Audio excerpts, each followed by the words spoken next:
Nous venons de voir qu'il est possible d'étudier les évolutions hydroclimatiques des décennies passées à partir de données de débit et de données climatiques. Mais comment prédire les évolutions hydroclimatiques dans les décennies à venir sur un territoire donné, un bassin versant donné? On va voir ensemble la première étape qui est celle de disposer de prédictions climatiques futures. Donc sur un territoire donné, on a pu étudier la relation entre les précipitations, les demandes évaporatoires, donc l'évapotranspiration potentielle, et l'influence sur les écoulements en sortie de bassin versant.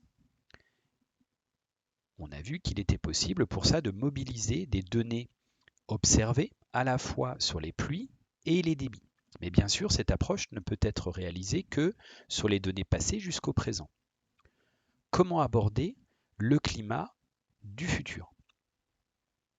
Donc c'est une problématique importante pour les gestionnaires de l'eau et les gestionnaires du paysage. Donc c'est une étape importante de modélisation du climat. Comment prédire les climats futurs, sous quel scénario, avec quelles hypothèses?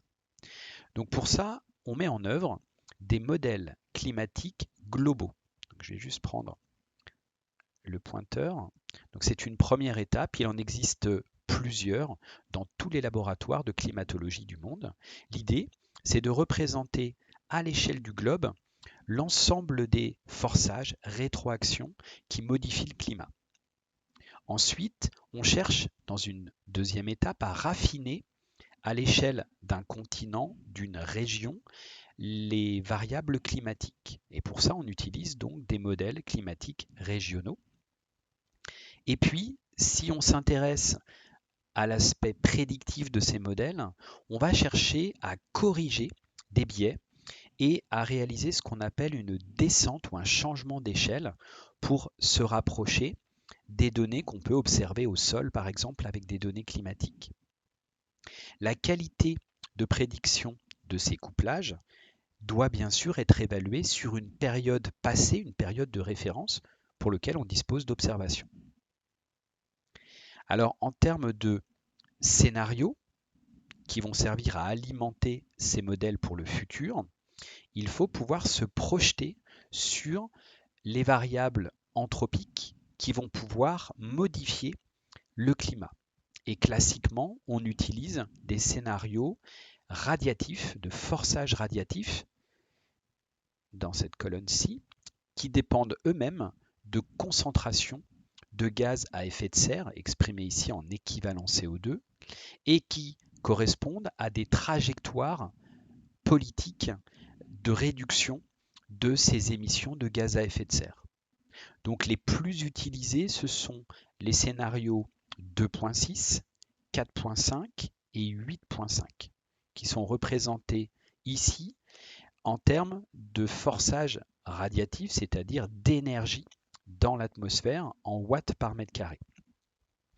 Donc vous voyez que le scénario 2.6 vise une stabilisation puis une diminution à partir de 2050. Le scénario 4.5 n'aboutit à une stabilisation que en 2100.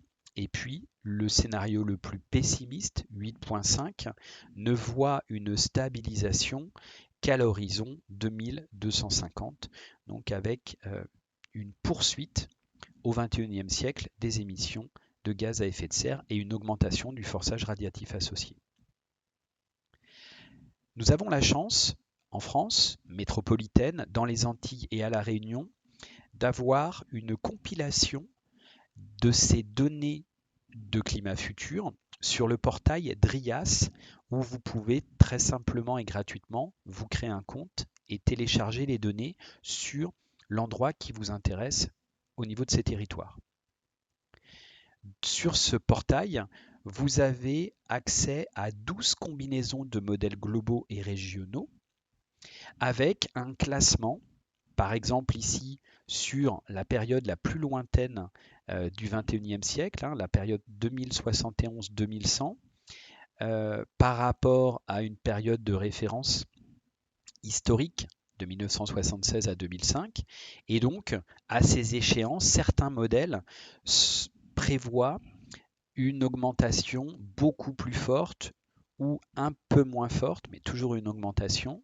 Et puis en termes de précipitation, en moyenne à l'échelle de l'application de ces modèles, eh bien, certains modèles, là encore à la fin du XXIe siècle, prévoient plutôt une diminution importante des pluies ou une légère augmentation. Donc c'est toujours intéressant de pouvoir travailler avec une combinaison de ces modèles pour avoir un fuseau d'incertitudes et donc prendre vos décisions en fonction de ces données intégrant plusieurs combinaisons. Sur le site du DRIAS, on peut trouver cette figure qui permet de localiser les différents modèles en termes de modèles qui réchauffent le plus à la fin du siècle, un petit peu moins, et puis ceux qui vont aboutir à moins de précipitations ou plus de précipitations.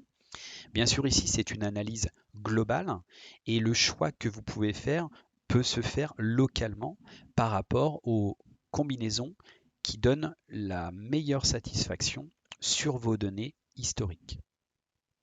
On va s'intéresser pour la suite de cette démonstration au modèle CNRM CM5 Aladdin qui se situe, vous le voyez, globalement au centre de la variabilité en termes de température et de précipitation parmi les 12 combinaisons. Alors voici le résultat lorsqu'on télécharge les données depuis le site du DRIAS sur notre bassin d'études. Donc en termes de précipitation, ici représenté en bleu, vous avez tout d'abord là où on se situe sur les données historiques, qui sont les données Safran, qui est un produit de Météo France, et que j'ai déterminé depuis 2006 à 2021. 2006, c'est le début des projections des climats futurs, et donc c'est un bon point de départ. Chacun des points ici, qui constituent cette courbe, correspond à une moyenne glissante qui commence entre 2006 et 2021, et puis on va passer à 2007, 2022, 2008, 2023, et ainsi de suite. Alors qu'est-ce qu'on observe? On observe qu'on a une cyclicité importante, et pas forcément de tendance nette, avec un décalage entre les scénarios. Certains, par exemple, autour de 2040, prévoient plutôt une diminution des précipitations, c'est le scénario médian 4.5, ou au contraire une augmentation assez notable des précipitations pour le scénario 8.5. Pour ce dernier scénario 8.5, on voit que ce scénario prévoit une augmentation de l'ordre de plus de 11% des pluies annuelles calculées sur cette fenêtre de 20 ans. Pour l'évapotranspiration potentielle, ici représentée en ton plus chaud, on s'aperçoit là qu'on a une tendance plus nette à la hausse pour le scénario le plus pessimiste, à la hausse, puis avec une période de stabilisation qui intervient plus ou moins tard sur les scénarios 2.6 et 4.5. Là encore, on peut se situer sur le niveau actuel des données calculées avec le produit Safran de Météo France à partir des observations. Alors, comment prédire les évolutions hydroclimatiques dans les décennies à venir? On vient de voir qu'il fallait pouvoir disposer de prédictions climatiques et en France, on bénéficie des données DRIAS. La question qui se pose, c'est comment pouvoir maintenant étudier l'impact sur l'hydrologie d'un bassin versant. Je vous propose un petit quiz pour voir si vous avez retenu les points clés de cette première étape.